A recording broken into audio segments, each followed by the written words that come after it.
Hello and welcome to the Let's Talk Azure podcast with your host Sam Foote. And Armstrong. If you're new here, we're a pair of Azure and Microsoft 365 focused IT security professionals. It's episode 29 of season 6. Alan and I recently had a discussion around Microsoft Ignite 2025. If you don't know, Microsoft Ignite is an annual conference hosted by Microsoft centered around technology trends, product innovations, and announcements concerning Microsoft's cloud services, their enterprise solutions, and developer tools. This is what we covered. The latest announcements at Ignite, and including what both our favourite announcements were. Alan was lucky enough to go out there, so we're going to talk about the in-person Ignite experience as well, and also any other related MVP activities that Alan has been up to whilst he's been out there. We've noticed that a large number of you aren't subscribed, so if you do enjoy our podcast, please do consider subscribing. It would mean a lot to us for you to show your support to the show. It's a really great episode, so let's get started. Hey, Alan, our transatlantic adventurer. How are you doing this week? I'm not doing too bad. Recovering from a cold or something. I caught off the plane, but is that how are an you? Ignite? Is that an Ignite flu? I can hear in your muffled voice. I don't know if it's Ignite. I think I was pretty okay until I came off the plane, but yeah, until I came back to the UK at least to the colder weather. Yeah, you had acclimatized to those warmer times. How was Ignite this year? What was San Francisco like as well? I've never personally been. What was it like? Well, the bits that I went to were very nice. The weather was good. Maybe one day it rained a little bit, but the other days were sunny. And Really? compared to the UK, where I was getting stuff from my other half going, it's -3 overnight, and you're like, well, I'm in short. Well, I wish I'd brought shorts, kind of weather sort of thing, Let alone in the event when it's pretty warm, but outside, it's baking. So Nice. That's really good. But yeah, San Francisco is a really nice place. Like I said, for the bits that I covered whilst I was there. I mean, for me, hotel and stuff was pretty close to the conference center and stuff. But I did, I think, on Friday and Saturday, sort of do some walking around the docks and stuff, and took a few pics of the Golden Gate Bridge, not from the best viewpoint, but from a reasonable one from my side. Well, I'd done enough walking by then. I think I've been walking for like 3 hours. So it's like, and the amount of exercise that I normally do, it's just like no comment. I could have walked for longer, but it was getting late, so I got a Waymo driverless car. Oh, did you? That's amazing. Yeah. How was that? I had them twice. One time it did get stuck because there was roadworks and nobody was letting it out, and they did remotely take over and basically push it out into the traffic, basically. Amazing. But generally, it's quite aggressive as well. Getting in places and things like that. What, aggressive to you, like as a person, or it's driving? No, it's aggressive to this driving style. Get in the car, Alan. Get in the car. Get out the car. It was getting through gaps and things like that. Like I was looking at one of these gaps it was trying to get through, and I was like, oh, I just waited.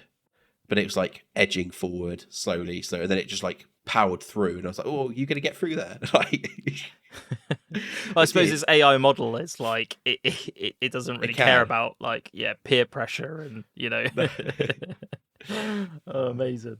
No, that's cool. But really cool. Yeah, I've got some videos. I have to show you them when I see you next. Yeah, definitely. But yeah, no, it was good. It was good. Flights and that were good. Obviously long, like 10. I think it was like 10.5 hours there and 9 hours 40 back.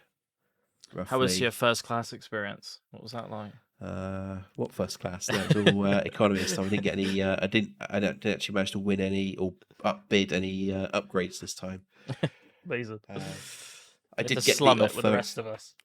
Yeah, I did. When I got to the airport going back to the UK, apparently they were doing a special deal for economy and economy light. to get 50,000 points and a free round trip back to San Fran, I think. And I was like, okay, what's the catch? He went, get the next flight. I was like, I thought, no, I think my other half will murder me at that Yeah. point.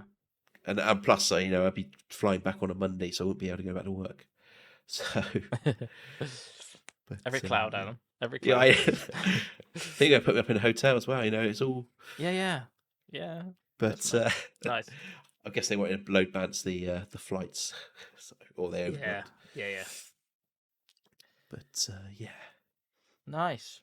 Yeah. So, can you give us a whistle stop tour of Ignite then? I know it's it's probably a bit too much, but what was this event like? I got the feeling it was a lot bigger than at least the previous Ignites. I don't mean way back when, but in recent years anyway. Yeah. I mean, so it was the conference centres were close to each other, so different buildings. There's basically like a road in between. So not too bad for travelling per se. I suppose the only thing was that every time you went into one of the buildings, you had to have your bag checked and Right. ID checked. Where normally, when it's in one event, you don't normally have to do that too often. But it's no bad thing. It just took a little while.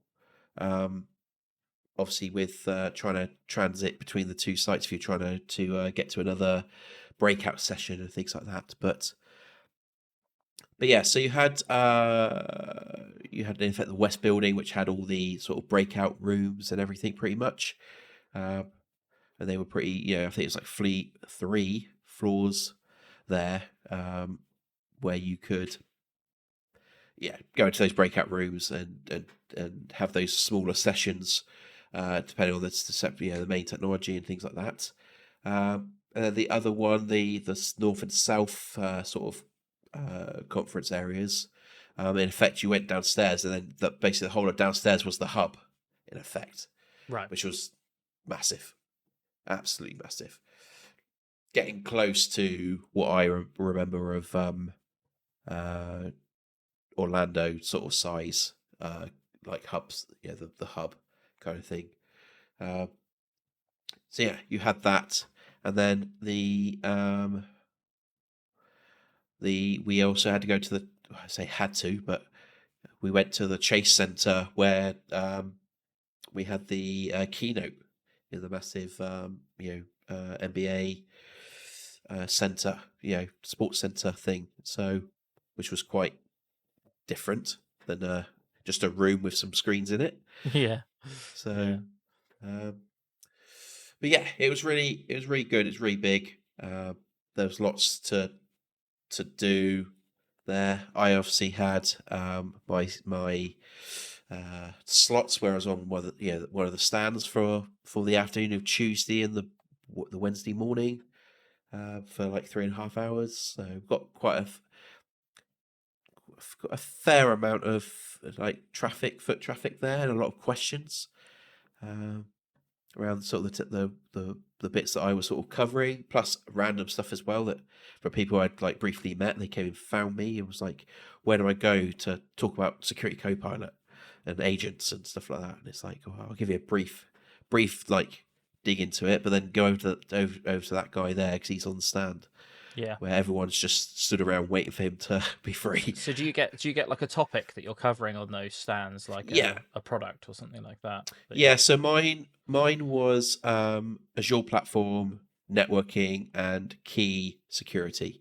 So anything security related with those sort of 3 topics. So we didn't get as much traffic as you can imagine as others because we didn't have anything that said AI in it, let's be frank. But we did get some good conversations going around some of it still. Yeah. So yeah, but we were near next to Defender and Sentinel sort of area, so we were able to sort of pick up any of the people waiting kind of thing there as well, just to get everyone getting the information they need, or at least directing them to the stands where the focuses are. So yeah, nice, really good. Really good. Yeah. So, well, should we? Okay. Yeah. Anything else from Ignite, or do you want to move on to what was announced and getting through that? So I think the only other things probably to say is I think Ignite's going back there next year. So that's good to Interesting. know. Okay. Yeah. Did wonder if it was going to move again just to get bigger, but maybe it worked out enough at the moment to then work out some of the other bits. Whilst I was there, I guess there was some, there's some MVP events and things like that. So there was an MVP community, so we got to go to the GitHub headquarters. So I That's did cool. that. Nice. Yeah, we're only to the sort of downstairs bit, but yeah, that was cool to sort of get in there.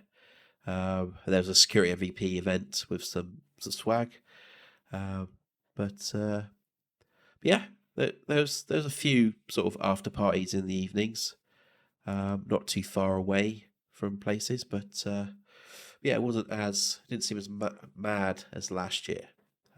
Maybe it's because I was a bit more cautious with the parties, but With the parties. Love it. That's great.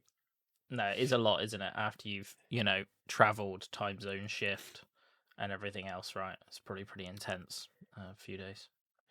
yeah, I mean Ben from ITC, who used to be at ITC, was over there as well, so I got to catch up with him as well and hang out with him. So that was good as well to have someone else to sort of hang out with there, because it can be a bit daunting on your own, I think, a little bit. Yeah, I bet. Especially when you're not used to sort of traveling. I say I'm not used to traveling. I seem to have traveled quite a bit now, but I still don't really travel too far from the hotel, if that makes sense, on my own still. Yeah. So, yeah, it's good to have someone else just to go out and about with. So, but yeah, let's talk about some of the announcement stuff then. Yeah. Do you want to start us off with? What do you think's the biggest one? Do you have a few? Take us through some stuff, Al. I think let's maybe start with what the because obviously, well, not obviously, but I'm from that. We kind of talk more around the security stuff, don't we?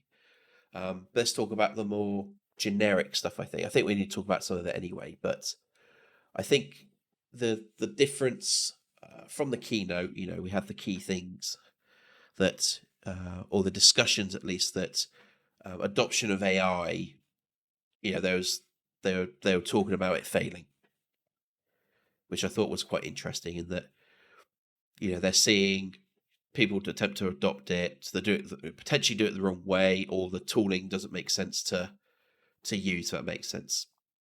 And they were kind of going through, why did things sort of not work? Why do they work? And then, in fact, announcing like the what was it? The work IQ, I think it was, wasn't it? Yeah. Sort of stuff where they're using the technology from LinkedIn, or the way that they work, and bringing it into, in effect, graph to help AI to be able to get a bit more detail, a bit more context, etc. So I think that's the key thing, is that they've it feels like they've realised that just Copilot on its own, or as version 1, version 2, whichever you want to look at it, was making productivity benefits in the most part, but then when it came to actually workflows and things like that, it was failing on. So I think with this new stuff, and also agents is a key thing everywhere pretty much. So that kind of feels like that's the next iteration of AI at that point. Yeah, I think we, in the security space, got a look at that, with Security Copilot, didn't we? Right, where they essentially carved up, that was a new product, right? But they carved up all of these different personas and agents, didn't they? And Yeah. what I feel like from this year, it's just been an agentification of the whole platform, really, isn't it? Because I feel like it's, to your point, I think, just Copilot search summarization of a company's documents isn't enough. It has to be intertwined throughout the whole product stack, doesn't it? And I think that's Yeah. the right thing for AI as well, because the whole point of it here is it's not just to do these like siloed activities. It's to help you, in your day to day, your work, right? And I think what is good from Microsoft's perspective is they do have, like, let's take about 365 in its entirety, administering all the different various aspects, not just from security, but administering 365 does require potentially multiple personas in the real world Yeah. and hundreds of different actions and processes, doesn't it? And it feels like what they've done is just gone, we will build an agent for every single type of administrator and persona, and even end user as well, to have as much coverage as possible to really drive that adoption. So, if I'm thinking about licensing my IT administrators for Copilot, it's not just Copilot chat summarization and, inside the Office apps. Now it's like, your Copilot agents are in SharePoint, or the whole product suite has just been, a security product suite has just been littered with it as well, hasn't it? Yeah. So I think that's what we've really seen is this explosion of agentic AI, which, let's be fair, Microsoft were talking about that last year, weren't they? This shouldn't really come as a surprise, really, because that's what they've been talking about for some time. I think we're just seeing a lot more workflows actually be applied, is my key Yeah. takeaway of that. Yeah, I mean, last year it was always about that you could build your own, co-pilots, and you could bring in, make a SharePoint, have an agent for its, for grounding and things like that. It was all sort of Yeah. there, but very early stages of, agentic. And sorry, do you think that's because the build it and they will come mentality is that you could refine your own Copilot model in X, Y, and Z? Do you think a lot of companies just aren't adopting that, and now they're sort of giving them these agents on a plate because to drive that adoption? I don't mean that in a negative sense, but What they're I making the wonder if investment what they've instead. seen was that people weren't adopting it because, one, you have to go through it. There was a cost to it as well. I'm not saying there isn't a cost to maybe the other agents, but I expect users were building the same thing. Everyone wants to do a similar thing, and they will go, well, why are we getting them to build, Yeah. this one 20 times in slightly different ways, and some work, some don't. Let's just build them one.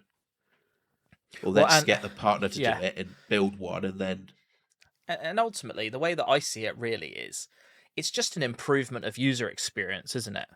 Right? Because they're making these administrative tasks easier for users, right?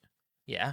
And I do feel like that should be part of the product, shouldn't it? That should be a selling point of the platform and product.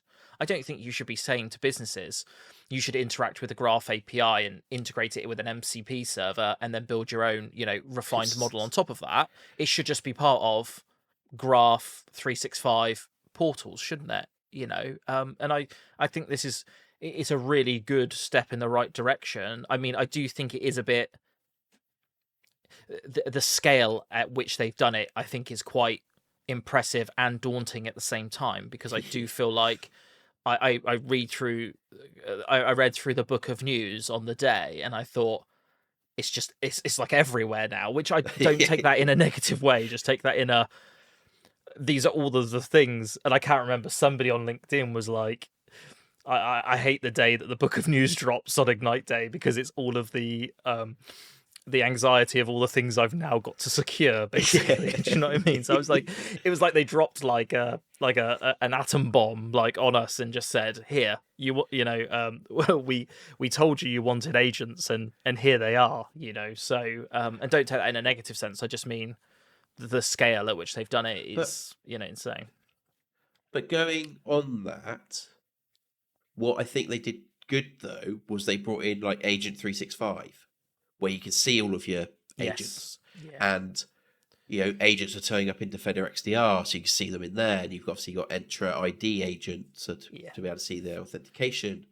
So it wasn't just, oh, here they are, and by the way, good luck managing them, kind of thing. Yeah.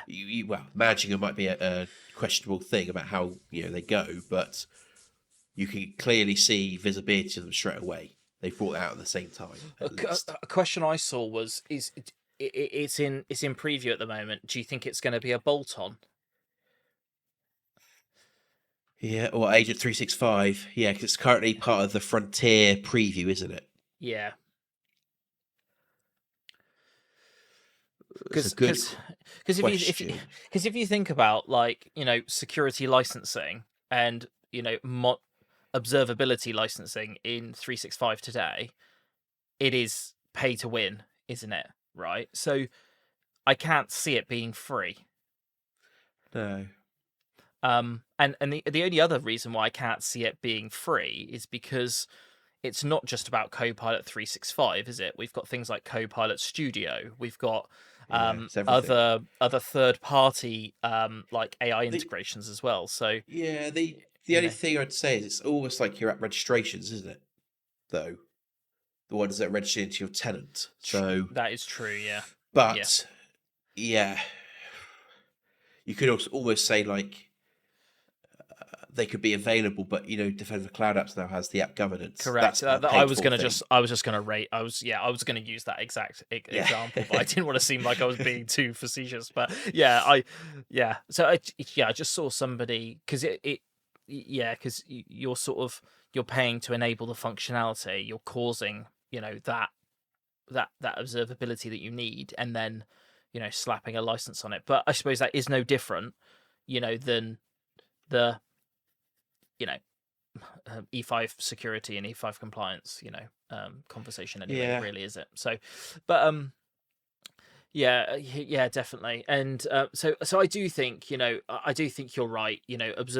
Monitoring and observability, they have done that hand in hand with all of these well, I don't know about all of them, but the vast majority of these feature updates, right, around agentic AI. 100%. Yeah, definitely. I mean, if you think about when we had the security co-pilots come out, the agents and things like that, I don't think there's much of that visibility of what was enabled in your environment. So yeah, it is good. They've obviously it is good they brought that in at the same time. Yeah. What's next on your list, Alan? So I've got a couple of random ones which aren't really related to AI. That's why I say they're random, but I think they slipped. I think they slipped the big news, the keynote, that none of this was included in any of this because it was all about AI. Yeah. So, but before that, I think it's worth it because we're on the AI trade or the train of thought at the moment. I think the big one was that with Security Copilot being included in E5. Yeah. Well, included-ish. Yeah, you get X amount of SCUs. I think it's per month. Is it 400 SCUs per month per 1,000 users? I don't think it was that much. No, but I can't remember what the numbers were. But I'll look it up just so that we've got the number. Security. But yeah, and it was all, and they gave you some examples of how much time and response from a query or no, sorry. Sorry, I got it the wrong way round. No, it is. Yeah, it's you get 400 security compute units for each month for every additional 1,000 paid user licenses, up to 10,000 SCUs each month at no additional cost. But below 1,000, you do get a prorated amount. So an organization with 400 user licenses would get 160 SCUs a month. Okay. Now the I haven't fired up Security Copilot for a while, and it is on my list to do because I would be interested to know what you can get out of Security Copilot for 400 SCUs per 1,000 users. What you could do with that? What I think in that same learn page that you're probably on, at the lower down, it tells you like 0.5 SCUs for a query that takes a summarization of an incident, which takes 40 seconds or something, is 0.5 SCUs or something like that. It does give I you an see. Yeah, it example. does. Yes. Okay. Fine. Okay. So I don't even need to run the numbers. They've done it for me. So, Okay. Yeah. Okay. but Yeah. but my only thing is, I don't know how this, because they're saying that you can, in effect, burst out of that number, and I think it's based on not hourly rate, but basically like the $6 per SCU overburn. So for each SCU you consume, I think it's then $6 on top of that. Right. Is what it's Okay. suggesting. So you could do it so just once you burn it, that's it, it's gone. But I think there is a scenario where you can like allow it to burst over that. So And then you just so you could have these SCUs, as they were asking people to fire up 3 permanent SCUs or whatnot. You could use this as your base and just boost out of it and see how much you use of it. So yes, but it'll be the model. I think the model's different because it's not per hour. Then it's per SCU that you burn. correct. Yes. Yeah. So, which to me, and again, nothing's been mentioned about it, but I wonder if the next stage of this is that you can add add-ons, monthly subscriptions that add X amount of SCUs into it. Yeah. And they Okay. change the model to Yeah. SCU counts. Again, that's not been talked about anywhere. That's But then vision. sorry, you're basically mixing like per unit consumption with like this is like the difference between like function apps and burstable VMs at that point, isn't it? Right? And it's blending those like billing models together because I don't think they can blend them. That's the problem. That's what I'm saying. They're two like different types of units, aren't they? And I wonder if it will move because if you think about Defender for OT, that used to be in Azure. You used to pay per the number of units, wasn't it, and things like that. And now that moved to subscriptions. Yeah. So I do wonder. Again, nothing's been said. There's nothing to say that that's what's going to happen. But they've gone from per hour to per month. Yeah. Like SCUs, it feels like a turn, but that's all speculation. Yeah, we don't quote me on that. No, exactly. No. But we always like. I'm not going to say this is free. Well, it's a free edition if you are E5'd today, isn't it? It's good. It's good to be able to get the organization to see what it can do with the agents and things like that, because it was a big barrier to entry, wasn't it? If you need a minimum of 3 SCUs, that's like £4,000 a month to just try it. Yeah. So there'll be no except for time, energy, and effort. There's no monetary reason for an E5 customer not to at least try or consider Security Copilot now, right? Because they can do it in a safe way, right? Yeah, you just got to obviously be not necessarily cautious, but I expect you could burn through some SCUs quite quickly if you were just playing, if that makes sense. Yeah.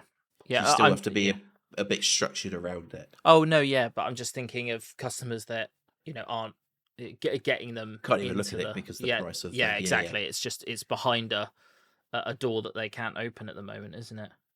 Yeah. Oh no, it's definitely worth going and checking it out. But yeah, structured testing. So how many SCUs will be in the E7 bingo sheet? What will you get then? 800 per 1,000? Like, what's it going to be? Anyway, sorry, we shouldn't speculate on potential future licensing levels. E7's been around for ages, just instead of they're just sweets instead of numbers now. Anyway, but yeah. And I think what is really good about Security Copilot is the amount of effort that Microsoft have put into that product, right? We've seen it from the access that we've had to it. Yeah, there is no doubt the amount of engineering and effort that is going into that product right now, and it has come on leaps and bounds of where it was, and I think it will only get better into the future as well. So I think it is really good that they've got that option to access it. Well, they brought out another 3 or 4 agents, Microsoft agents, and then there's another 30 partner ones. Yeah. for it. Yeah, exactly. So Yeah. yeah, And I like wonder, last. and I wonder if now the partners will drag the customers into it anyway, right? Because if you've got a vendor, a vendor that you use as well that's integrated, then the partners could be pushing that SEU consumption anyway, couldn't they, through their agents? So Yeah, connectors, yeah, yeah. yeah, Now you've definitely. got them.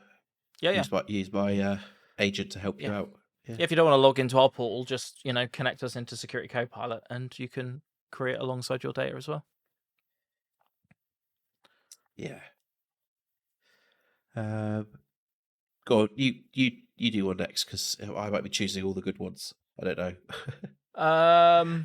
Okay, I'm gonna go for an oddball one, okay, because I'm like the Azure Data Box kind of guy, right? So, and I'm gonna stick on the AI theme, and is it security? I don't know if it is. I kind of think it is, but we now have a SharePoint admin agent, Yeah, which. And I only raise this because of some of the conversations I have with potentially some of the clients that I potentially talk to, where I say, "Who manages your SharePoint? Point me to your your the person that governs your SharePoint."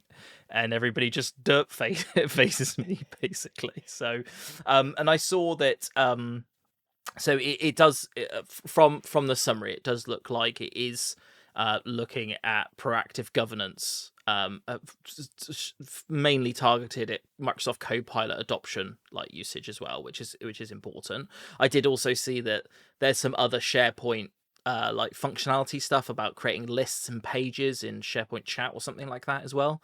But I think it's the reason why I call this out is because you have this chicken and egg scenario with a lot of organizations of we really want Copilot, but we really don't.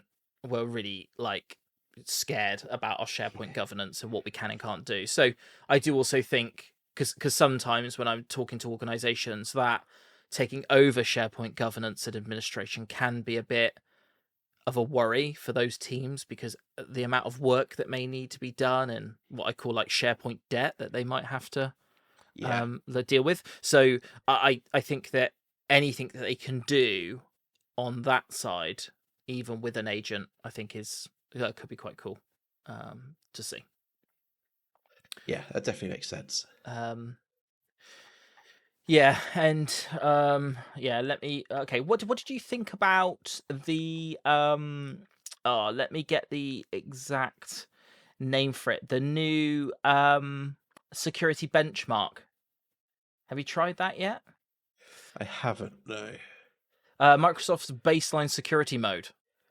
Apparently it's now generally available, which gives you sets of recommended configurations. I believe it's 18 configuration items at the moment. Is that right? And it's supposed to be you click on them and then you just enable them essentially. So things like blocking legacy authentication in Entra, blocking access to Exchange web services, block Microsoft Publisher. So there is only there's only 18 at the moment, but I assume that is going to grow quite substantially and rapidly. Yeah. So I think that could be really good because I personally talk to a lot of organizations where they ask us to do an assessment and they've made no changes from the default of when it was put in basically. And I think that is a real risk to organizations because BEC is so rampant and there are so many things they could do that they're already licensed for that they're not doing today. So my personal gut is anything they can do to promote a baseline, where organizations are, is a really good thing. And I think what this is good for as well is because they can keep their productive defaults and then just push people to baseline security mode, and they can decide whether they want to opt in, to each of these controls, Yeah. And I think as long as the messaging is good enough in the portal, because as somebody in security, yes, we do want to do assessments and we want to help people improve, but it's like a one-time hit, isn't it? Really, getting people to disable legacy authentication, things like that. There's not much commercial value in that.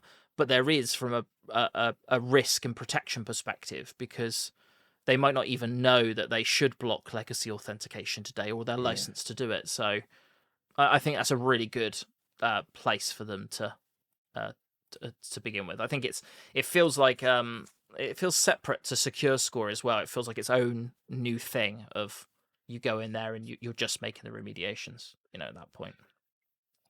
Yeah, is it more like Secure Score and the remediations are a checkbox rather than you having to go and find it and turn it on, basically? Exactly, yeah. It's doing that, For you, go yeah. to this portal and do this thing. It's like, do you want it? Yes or no? I mean, it's not going to work for everybody, because we know that, certain controls need more To be on or refinement off, than that. yeah. But, it's a really good start. I Yeah, think. definitely. Seems to be a lot of updates in Defender for Cloud. Yep. Anything on your list from that? It looks like it's coming into the Defender XDR portal. XDR Yep. portal. Sorry, yeah. Are we seeing what we've seen with Sentinel now? Do you think it's going to come across? So not sure about if it's going to fully come across, because I think it's fair to say that people who are working in Azure would probably want to see it in Azure. True. Yeah. Kind of that's makes true. sense from that side. Yeah. But from a, data being an essential place for the SOC and things like that, to be able to see the assets and recommendations, etc., I think that's golden. I mean, Yeah. if you under your assets, you're going to have cloud infrastructure. It's going to show it all. It's going to give you colors, red, traffic lights, colors, saying whether the resources are good and bad, things like that. I think it's a good place for it to start coming into, because again, I think there'll be we've started to see tables, haven't we, move into XDR as well. Yeah. To help with cross querying against all the other data, etc. So yeah, it's gonna be great, and I think they've improved the. I think they're adding some better RBAC as well, aren't they, into it as well, so that you don't have to necessarily have access to, or the unified RBAC sorts out the RBAC in Azure, in effect, for what they can see. So they don't have to almost see, go into Azure and see the resources.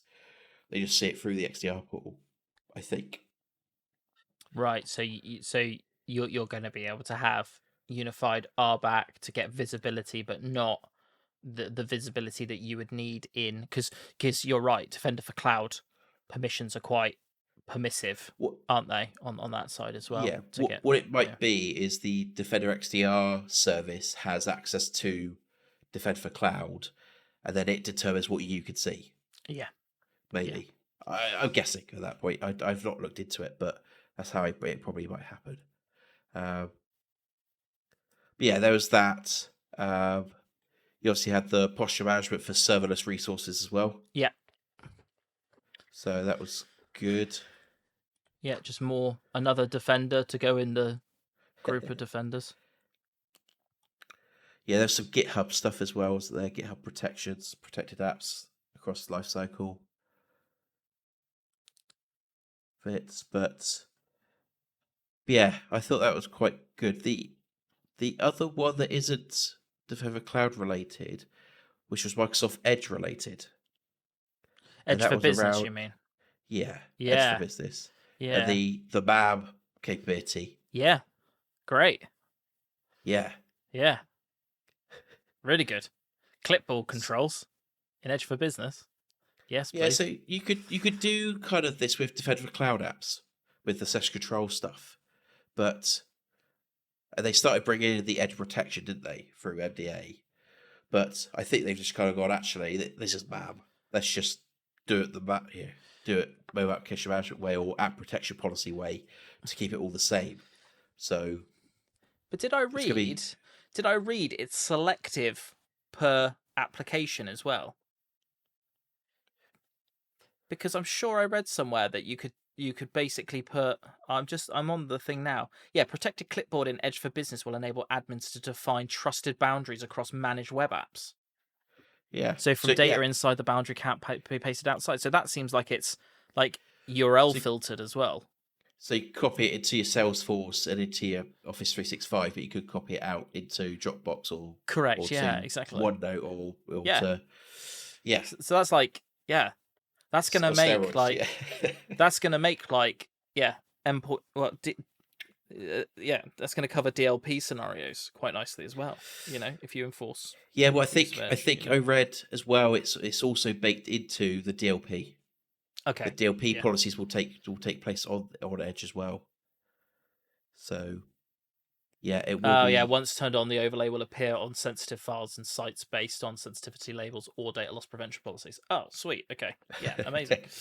Yeah, I think that's gonna be epic. As long as we can get everybody onto Edge. Well, it's always a business organisation's got to say tough No, viewer yeah, access. no. I'm just saying it I know, opens I know. like Pandora's box of all these like It's the Firefox diehards. well, no, I think it's the still the Chrome. Oh yeah, one. for sure. Yeah. Why would I use Edge when I've got Chrome? Well, Why would you use Chrome if technically you the got same? Edge? Yeah. Well, it's technically the same thing, but yeah, okay, that's cool. Yeah. No, I agree. But yeah, really cool update. I think that's really good. Yeah, really good. Yeah, it's coming just in time actually because I'm doing I will be doing a unmanaged desktop sort of project probably in the new year. So Yeah, that'd be nice. Yeah, I think that'll cover a lot more of that, those more trickier scenarios as well. yeah, but like I said, that one kind of didn't hit. That was just like under the radar of happening. I think, apart from Yeah. the book of news and things like that. Well, it's not sexy, is it? It's not. It's not what the world is focused on at the moment, right? The big, poster child hype train is AI, isn't it? And Yeah. and I think the way that we interact with these products is a lot lower level and operational. So we're thinking about, protecting attack surface, disrupting, attack paths, blast radius. We're not really caring about how quickly you can govern your SharePoint. We are, but that's not our primary focus, is it? Our primary focus is to make sure that organizations' data is secured. So an update like that to Edge for Business makes some conversations really easy now, right, for us, where they might have been a bit, not awkward before, but they would have been more complicated to enforce, right, previously. Do we know anything about licensing on Edge for Business and that side of things? Will it just be? I think it'll just be part of I don't know what it'll be, but it'll probably be part of Intune or I really hope it's Intune. That'd be great. Yeah, well they've said it will be. They're expanding the MAM policies. Yeah, so I suppose it's cover. just app protection policies. Yeah. Oh, that'd be so good because everybody's got that. Not everybody's got that, but a lot of people have that. So. Yeah, I mean, obviously some of the obviously the DLP policies, things like that will maybe need extra stuff, but yeah, standard MAM stuff. Yeah, I think will be it'd be all great. good. Right, what else have we got? You obviously got the Entra Agent ID stuff. Be able to sort of track the IDs at least of the access. Yeah, as well. Yeah, identity life cycle for agents as well. Yeah, making them like first class citizens in Entra. Yeah, and I think you could do conditional access on them as well. I think that great. Yeah, that's awesome. So. Yeah, I saw a screenshot of somebody configuring that. Yeah, actually, yeah. So yeah, that'd be really good as well. Yeah, definitely. Have you tried any of the in the same sort of area but not the same thing? Have you tried like the conditional access optimization agent in Security Copilot yet, or anything like that? I haven't, but I've seen what it looks like and what it does. It's not a continuous running thing. You basically execute it to go and do a check, basically. Okay. So, which is good because I think yes, things change. Don't get me wrong, but it's probably like a once every couple of months sort of check, isn't it, rather than every day or every week. Because one of the things I see clients struggling with is all of the new changes, all of the different additional controls that are added in, to conditional access. There are different scenarios that come out that need to be protected against, but it's more about, the data that's there and how it's used more than anything. I would say generally, if somebody's already implemented it. So I think them being able to burn some SCUs on saying, hey, is there anything you would suggest that I could update in my conditional access? I just didn't know if you knew of anybody that actually run it and how good the quality of the output of it is. Because Yeah, not yet, no, but okay, but yeah, customers going to have it now, aren't they? So yeah, no, I should fire it up, but I'd need to rebuild my. I might do that. I might just need to rebuild my baseline because in my dev tenant, my conditional access is absolutely nuked at the moment. So I might have to do a start over again and then give it a whirl and see what it says. But yeah, definitely interested to see that for sure. yeah, the other things I think that were interesting was Entra Internet Access. Yeah. Being able to protect, Gen AI injection attacks and things like that, as well as bringing that, what we probably all thought anyway, but bringing that network level, file based protection into Purview to it. Yeah. So it being like the Netscopes, the integration there, bringing Yeah. it into the GSA kind of thing. That is gonna be really good. I wanna give that a proper good try because I think that could be like a game changer for DLP really, because you're sort of forcing everything one way and you're sort of checking it as it goes through, right?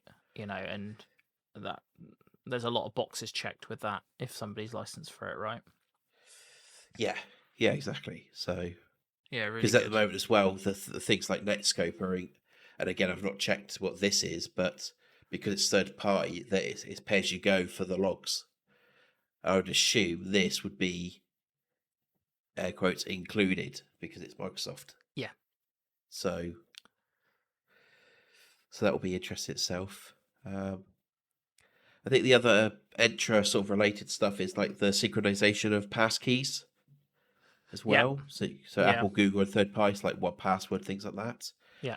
As well as the secure self-service account recovery. Oh yeah, I saw that. Using It's like your verified verified ID. ID. Yeah, that's awesome, isn't it? Because yeah, like Yeah, I'm going to look to set that up yeah, because that will be interesting. Because I think Microsoft's kind of struggled a little bit with verified ID. I think it's great with the face check and everything, but it's working out the scenarios and baking it into yeah, the apps that you have that you could use it for. If yeah, you could always do self-service, reset on your or recovery, because that's the thing, is that when you nuke your phone, get a new phone, you reset you forget to copy over your blooming pass keys and yeah, yeah. your authenticator app that takes you, Oh my most of the god. time to Yeah, transfer, yeah, and you forget one. Be able to do maybe this to recover it without having to call IT up and say, "Hey, can you reset me?" yeah. Which is bad in itself because that they got to make sure it is you at Correct. that Yeah, point.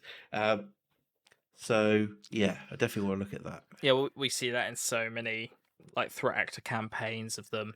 That is a big falling help desk. A verified ID could take a lot of that pain away. And what's good about it is it's directly embedded in the Microsoft experience there, right? It's not a separate product that you've got to integrate and all that sort of stuff. It's just there, and I assume it's relatively easy to set up. So it'd be really good. I'd really like to play out that scenario and work that into so that I could take somebody through that journey of how much it costs, and how to implement it, because it doesn't sound like a big uplift to me.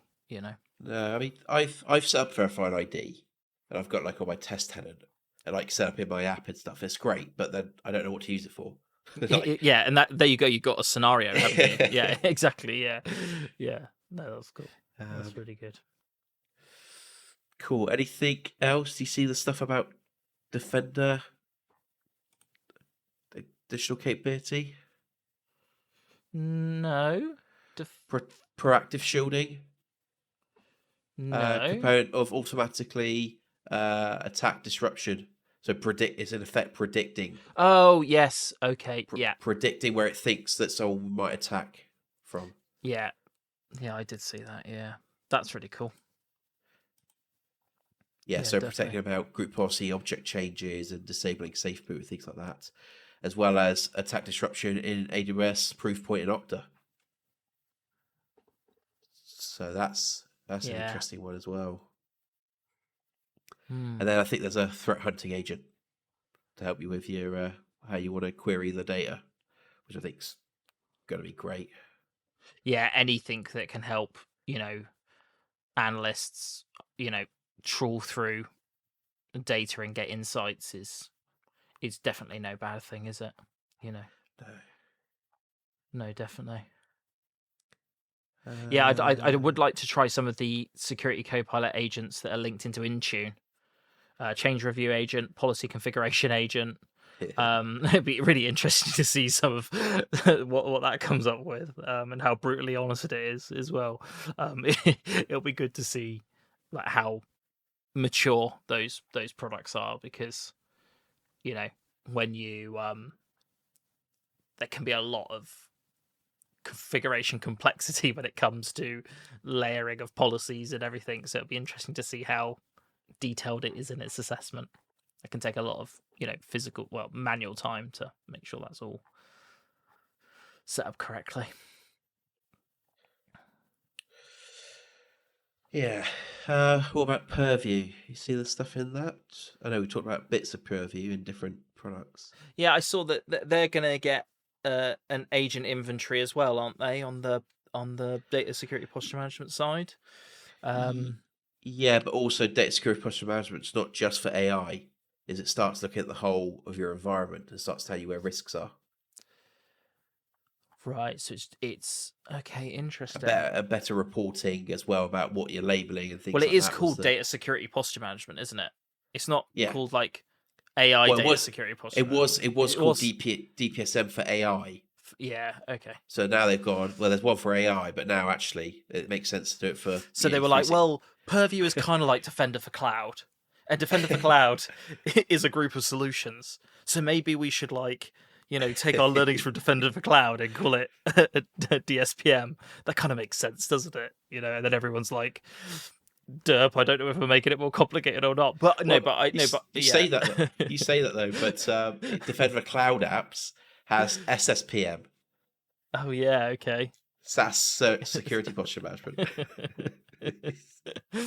No, so I think the thing is the more that if DSPM can bridge together as many of the Purview solutions and data as it can into one place, I think that will be very beneficial for a lot of organizations, because how the products glue together and how you use them can be a little bit hard to conceptually understand, because they're not siloed because they're in the same portal, but they are siloed in terms of their functionality and coverage. Does that make sense? You have to go through the different solutions and things like that. So I think if they are going to give you a bigger, let's call it like data security, like visibility and governance, so to speak, then I think that's no bad thing, is it? Because I don't think we have that in Purview today, do we? Because Compliance Manager isn't that. So, yeah, I think it could be quite good, to be fair. Yeah, obviously within Purview as well, they've put a load more stuff around 365 Copilot, the new DLP in there, etc., specific for it. But also, as we talk about security Copilot agents, they've put a data security posture agent, so you can ask it a question about your data, I'm guessing, and manage to prioritize your risks in discovered sensitive data. and posture gaps and improve hygiene. So that's Discovered sensitive data. That'll be interesting to see what it spews out yeah. from that. And the other agent that they talk about as well is there's a data security alert triage agent. So if you've got a load of DLP alerts, Yeah. it then says these are what you need to look at because it's done it's done the triaging on it. Yeah. Okay. I think that's going to be Yeah. key. Yeah, because DLP itself doesn't have like the grouping and bundling that insider risk management has, right? So it does need a layer of. It could do with a layer of management, on top of it. That's for sure. Yeah, well, you might have a DLP alert, but it might be okay if that makes sense. It might be a legitimate reason. It's only when you see a lot of them, or if it's a high volume one. I mean, you could. But it kind of needs what Defender has: alerts and incidents, doesn't it? Really, Yeah. it needs to be able to group all of that because, yes, you can put like volume based, like volume based conditions inside of DLP alerts, right? But it feels like there's collections of intelligent alerts that need to be bundled together Well, to give visibility. it's almost like the insider risk, but not as I'm gonna say intense, but not as a behavior thing, because like you said, you it might not be one or two that's the problem. It might be the 10, 15, 20 that's the problem. Yeah, and Of I think the way that you approach those DLP policies will make it very different about how you monitor them because yeah, a lot of organizations I work with are very concerned around the monitoring and reporting because of like how restrictive some of the reporting is. So if it can help to aggregate and simplify, that will make the reporting requirements a lot simpler. I don't know how better to describe that, but yeah, I do think that could definitely be improved because so that'd be really interested to give that a try. yeah, yeah, exactly. Anything else? I mean, we're hitting almost coming Oh up my to god, the we're at an hour. Yeah, no, I don't think I've got anything else really. Is there any random ones? I think the only quick one was that there was talk about I don't know if it was an Ignite thing, but sys is it sysmod capability Going to for logging? Windows. Yeah, Yeah, I think yeah, that was quite interesting. yeah, really good. Um, Just looking at anything random on the other. there was something on app service, wasn't there? Yeah, you can do managed instance on Azure App Service, so similar to SQL managed instance, which should allow you to lift and shift older .NET apps directly into Azure. So I'm going to definitely give that a try. I might even do an episode on that because that could be quite powerful for organizations that can't migrate their .NET apps to app service directly, and they need that step into a managed instance. Yeah. Okay, that sounds cool.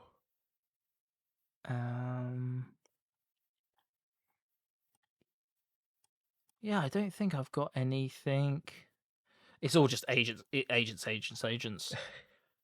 And I didn't find this. Rue Campbell put it on LinkedIn or something like that. If you Control F on the page and search for agent, it comes with 426 Yeah.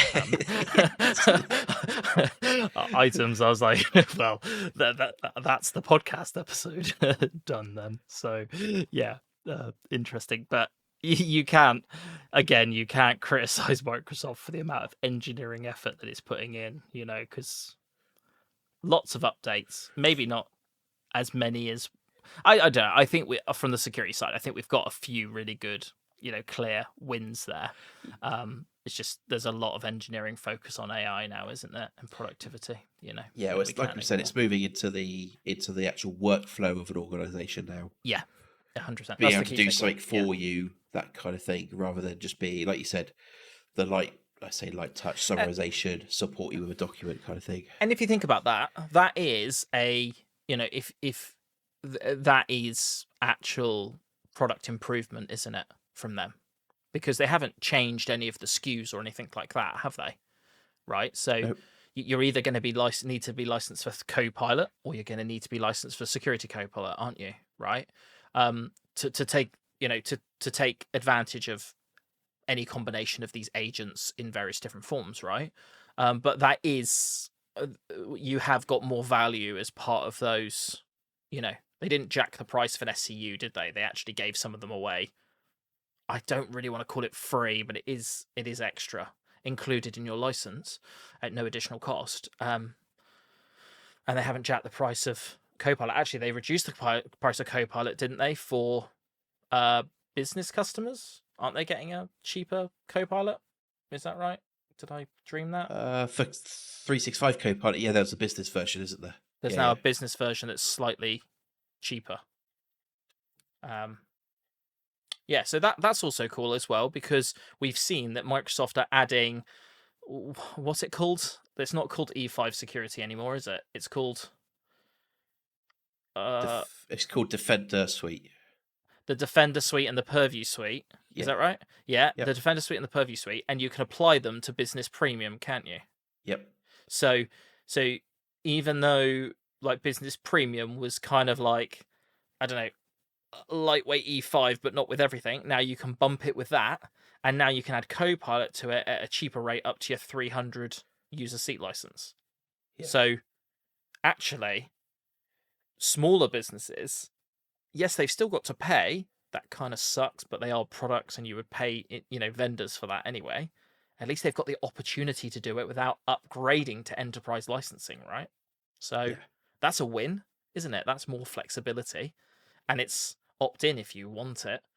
You could argue whether it should be included and what the price should be, blah, blah, blah. That's not the conversation for this time. Let's just gloss over that really important point. But I think that is good. That's showing that they are listening to their customers that say, I want this, but I can't afford it, because we did see them split licensing of Copilot, didn't we, to monthly. You can pay for it monthly now, can't you? You don't have to pay for it yearly. That was not a new thing. So they have tried to make it as flexible as possible. And Security Copilot, you don't have to commit to those 3 SCUs now, do you? Not to get started, no. But you do need to be E5, yeah. Yeah, you'd have to be E5, and potentially you don't have to do it to the hourly. You could just use the overage. Correct, yeah. Charge cost of I think it's $6 or something like that, isn't it? Yeah, and then switch to your hourly billing model when you're ready to, and you're using it enough, right? Which will only be a good thing, because if you're using it and you're getting benefit from it, then you'll be willing to invest in it, won't you? Because you'll be getting the results out of it to justify the spend. So, yeah. No, really cool. Yeah, well, yeah, really good update. Anything else from you, Alan, before we sign off? Because we've been yappering on for an hour. No, I think that's probably it. The event was good.